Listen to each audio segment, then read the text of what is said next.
तो भाई यहाँ पर सेबी ने जो चालाकी की है ना रिटेलर ट्रेडर के साथ, जो कह दिया है कि 20 नवंबर के बाद यहाँ पर वीकली एक्सपायरी है वो बंद होने वाली है। तो क्या हम लोग ट्रेडिंग नहीं कर पाएंगे?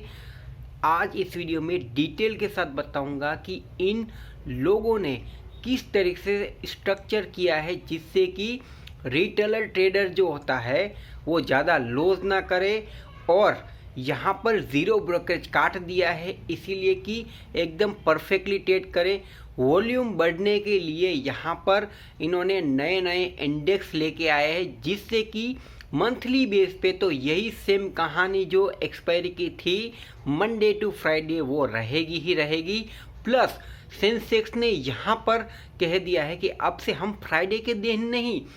यहाँ पर ट्यूसडे के दिन हम हमारी एक्सपायरी करेंगे, जिससे कि मार्केट मंडे को खुलेगा, जैसे ही खुलेगा तो नेक्स्ट दिन ट्यूसडे को हमारी एक्सपायरी आ जाएगी और उसके दूसरे दिन एक दिन गैप करके डायरेक्ट निफ्टी की एक्सपायरी है वो गुरुवार को आ जाएगी, जिससे कि वीकली में एक दिन छोड़ के एक दिन एक्सपायरी होगी। तो इससे कि ट्रेडर जो होता है ऑप्शन ट्रेडर उसको थोड़ी सी यहाँ पर लालच और रहेगी और ये वीकली बेस पे ये टिक टाक यहाँ पर टिका रहेगा। अब बात करते हैं कि यहाँ पर इंडेक्स में इन लोगों ने किस तरीके से एक्सपायरी रखी हुई है, जिससे कि पहले जो एक्सपायरी वीकली बेस पे यहाँ पर मंडे टू फ्राइडे होती थी, जो कि अगर देखा जाए तो ऑलमोस्ट 5 एक्सपायरी थी। और आपने देखा होगा कि मंथली बेस के ऊपर शनिवार और रविवार को यहाँ पर छुट्टी होती है, जो कि मार्केट होता है सिर्फ और सिर्फ यहाँ पर 24 दिन, जिसमें से 1 से 2 छुट्टी आपको हॉलीडे की देखने को मिलेगी, यानी कि टोटल 20 जितनी ही यहाँ पर एक्सपायरी होती थी। अब क्या होगा ये देखिए 20 नवंबर के बाद। तो अभी निफ्टी नेक्स्ट 50 आ गया है, एक सेकंड यहाँ पर सेंसेक्स 50 आ गया है, 2 और इंडेक्स इसके अंदर ऐड हुए हैं और शायद और इंडेक्स इसके अंदर ऐड होंगे, शायद होना होगा तो होगा। जैसे फिन निफ्टी है तो सेंसेक्स ने ऐसी कोई निफ्टी यहाँ पर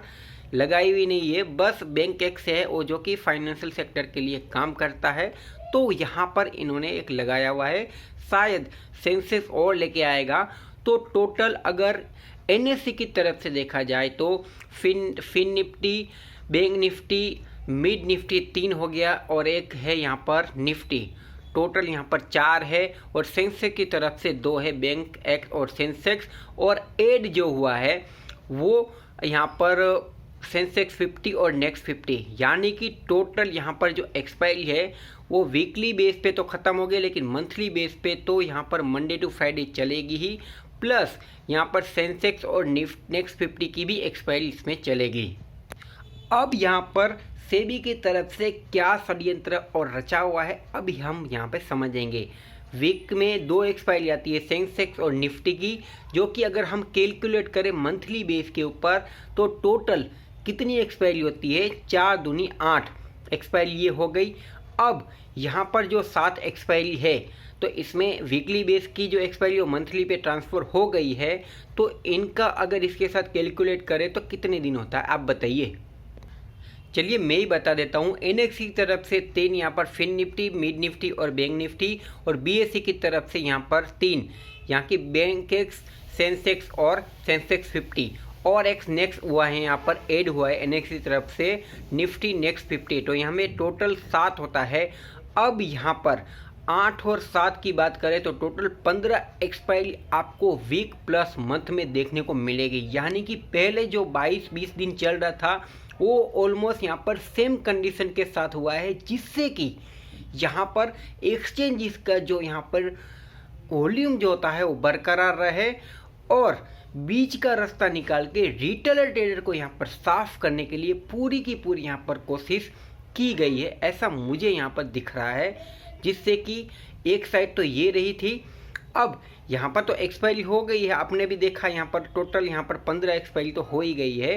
प्लस अगर चाहे तो सिर्फ कितने दिन यहाँ पर घटने वाले हैं, तो 5-4 दिन यानी कि 1 हफ्ता। इसमें भी अगर बात कर ले तो क्रूड ऑयल की एक्सपायरी वीक में होती है, जो कि 15, 16, 17, 18, अभी की बात करें तो 18 दिसंबर के आसपास है, यानी कि कोई भी बीच में ही होती है कमोडिटी की।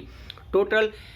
सिल्वर गोल्ड है, इसमें अगर आप ट्राई करो तो भी कोई बराबरी है। टोटल यहाँ पर एक्सपायरी की बात करें तो 19 एक्सपायरी ऑलमोस्ट यहाँ पर देखने को मिल जाती है। तो जो ट्रेडर ये सोच रहा था कि अब हम वीक बेस पे यहाँ पर मार्केट में कुछ कर नहीं पाएंगे, तो यहाँ पर एक रास्ता आपके लिए खुला हुआ है कि आप है वो यहाँ पर मार्केट से चले जाए, क्योंकि मार्केट को आपकी ज़रूरत नहीं है। मार्केट को उन लोगों की ज़रूरत है जो डेली बेस पे यहाँ पर वॉल्यूम बढ़ाते हैं और यहाँ पर बहुत सारी अच्छी ट्रेडिंग करते हैं और सबका पैसा यहाँ पर बनता है। ऐसे लोगों की ज़रूरत है जो सिर्फ सट्टा बाजार करते हैं, जिन्हें कुछ आता नहीं है, बस बाई सेल करके बस ट्रेडिंग का वॉल्यूम बढ़ाते हैं, ब्रोकरेज चार्ज देते रहते हैं। इन लोगों की शायद मार्केट को ज़रूरत नहीं है, इसीलिए शायद ये सब कड़े कदम उठाए गए हैं, जिससे कि इसमें फ़ायदा रिटेल ट्रेडर का हो सकता है अगर उसका पैसा बचे तो, लेकिन एक्सचेंज का इसमें कोई नुकसान नहीं होगा भाई। कितने लोगों का ये लग रहा था कि भाई यहाँ तो वीकली एक्सपायरी बंद हो गए तो वॉल्यूम एकदम डाउन हो जाएगा, कुछ नहीं होने वाला है। जो मैंने आपको बताया बस इसी तरीके से यहाँ पर चलने वाला है। और शायद मेरा अनुमान है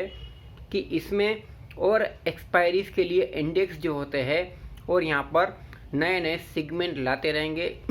जिससे कि इनकी जो वीकली एक्सपायरीज की जो यहाँ पे रडार थी वो मंथली एक्सपायरी के बेस के ऊपर थोड़ा सा यहाँ पर टिक जाएगा। मंथ के अंदर अगर एक्सपायरी आएगी